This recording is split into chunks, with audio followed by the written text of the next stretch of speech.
So, old Merrick Garland, the every shitlib's favorite Supreme Court justice that wasn't, has declared war on conscientious parents in America. He has decided that the scourge of anti-school board violence is the greatest moral panic sweeping the nation, and he must address it. He has to come out with all sorts of new tactics to deter and selectively prosecute parents who question and harass and otherwise undermine the role of local school boards in indoctrinating their children. It seems at this point that the mainstream of the Democratic Party, separate from I would say, like the ideological left, but the institutional Democratic Party seems to be throwing their lot all in with the idea that parents have no authority over what their children should be taught growing up. Terry McAuliffe said that at a recent gubernatorial debate. He has not been condemned or challenged by anyone within his own party over that assertion. Now you have Merrick Garland coming out strongly against parents who are challenging their local school boards. One of the most notable places where that is occurring would be Loudoun County, Virginia. And no matter what the issue is, whether it's critical race theory or mask mandates or vaccine mandates or even drag queen story hour, parents, according to the feds, really should just keep their mouths shut. And this kind of resistance to the very important school curriculum as laid out by the local school boards, the state boards, state school boards, and the Federal Department of Education, all of these authorities who know what children should be taught. Folks who question that are potential terrorists and should be treated as such. Hopefully this will, again, like I say with so many news stories, every new escalation by the state that I talk about on this channel, I always end up saying, well, hopefully this will wake a few people up. And collectively over the years that I've been doing this, I think that a lot of people have been woken up by these various stories that I've discussed on this channel, and have begun to question whether or not their betters truly have their best interests at heart. And any parent who's seeing this statement coming out of the Department of Justice should realize that not only do they want you dead, but they want you dead or in a gulag or otherwise out of the way, so that they can corrupt, manipulate, and possess your children. Make no mistake, fundamentally, this is about the government wanting to take your children away from you, even if it's not taking them away from you in a legal sense. They want to reprogram your children, turn them into the state's idea of an ideal NPC, and whether or not you, the parent, think that's best for the child is irrelevant. Because, as Hillary Clinton once said, it takes a village.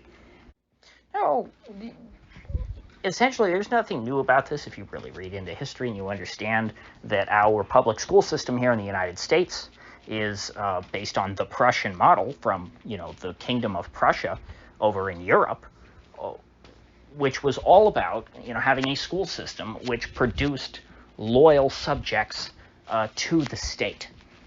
That was the purpose of schooling, was to produce people who fit neatly into the machine. You wanted to churn out cogs in the wheel. And so if you had parents who were not in line with that, who wanted their children to be, let's say, unique, who wanted their children to be their own person, who wanted their children to not necessarily bow down at the altar of the state, the Prussian model was not meant to take that into account. And so that's why we're seeing that here.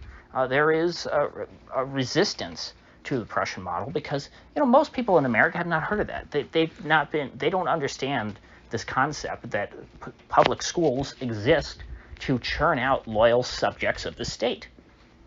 And they think that the school's about teaching their children to important things that they need to know for life in general. They don't realize that that is not the main purpose of schooling, and so they're confused when they see this poison being pumped into their children's minds. They say, well, wait, we want to stop that. We just want our kids to be taught important stuff like reading, writing, and arithmetic. We don't want our children to be taught that the white man is born evil. We don't want them to be taught about their original sin. We don't want our children to be made to hate themselves. But if the state has decided that the kids need to be taught that, they need to be indoctrinated with the state religion, with the state ideology, in order to be good NPCs, well then it's borderline treason to challenge that. And so I think a lot of these parents don't realize just what they've stepped in. And I don't say that to condemn them. Quite the opposite. I'm glad that they're doing this. But once they see how the state reacts, how the state is going to try and crack down on them, maybe they'll realize just what they've gotten themselves into, and hopefully be even more enraged than they are right now.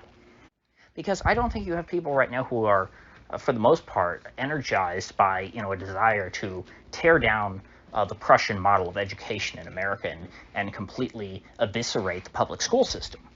No, these people think, oh no, the public school system, that's a good thing. It's just, it's not being used correctly right now. They're not doing it right. They're doing things wrong with the public schools, and I want the public schools to be run differently. That's what they think, but they don't understand that this is by design. This is, the very essence of the public school system is to teach these sorts of things.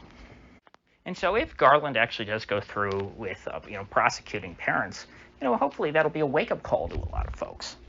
Hopefully it will trigger, a backlash against the Department of Justice and the public education system. An ever-present risk when it comes to state crackdowns on dissidents is that the crackdown itself will produce more dissidents than it crushes. This was always the problem, for example, in the war on terror in the Middle East. There were a few hundred estimated al-Qaeda guys after 9/11, in the world. And the U.S.'s war on terror to hunt down these al-Qaeda guys ended up producing tens of thousands, maybe even hundreds of thousands, untold numbers of terrorists who were radicalized against the United States and wanted nothing more in their life than to just inflict some pain on Washington. And so in that case, the U.S.'s crackdown on al-Qaeda,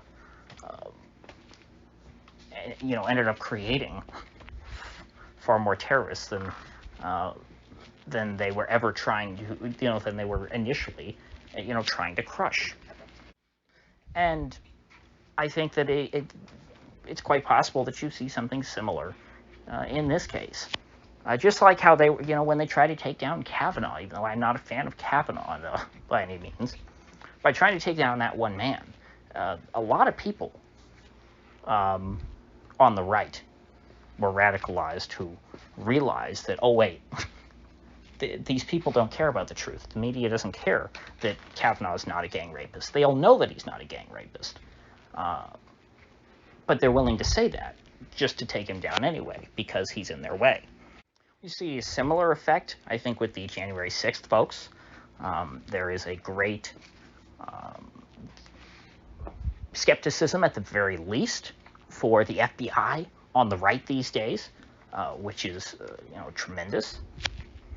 And so now if they start coming after parents who are concerned about their children's education, good parents, parents who just want what's best for their children, that is going to energize and awaken ever more folks. And so, it's really been, it's been tough these last few months to stay optimistic. Things just seem to be getting worse and worse.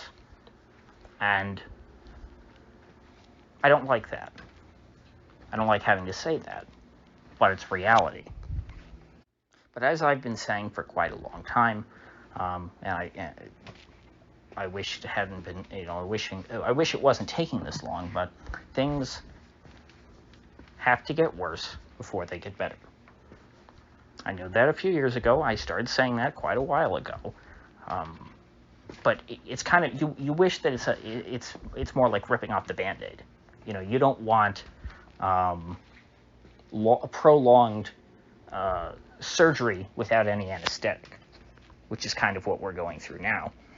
I would prefer to rip off the Band-Aid. That's what a economic collapse would have done. If we just let the bubble pop, we could have ripped off that Band-Aid. But no, the situation is degrading rapidly in some senses, but gruesomely slow in another sense. So I guess what I'm trying to say is that this all should be regarded as progress. Yes, in the short term, it can be quite painful. It's not something that we want to happen. It's not a headline that I see that makes me smile. But it's necessary for these sorts of stories to come. The heat has to keep building, or else, we're just going to fall into a malaise in which things are neither neither good, nor are they as bad as they could get. And frankly, that's where I feel like we are right now. That's where you have the least amount of hope. So, with that said, I will see you folks back here tomorrow.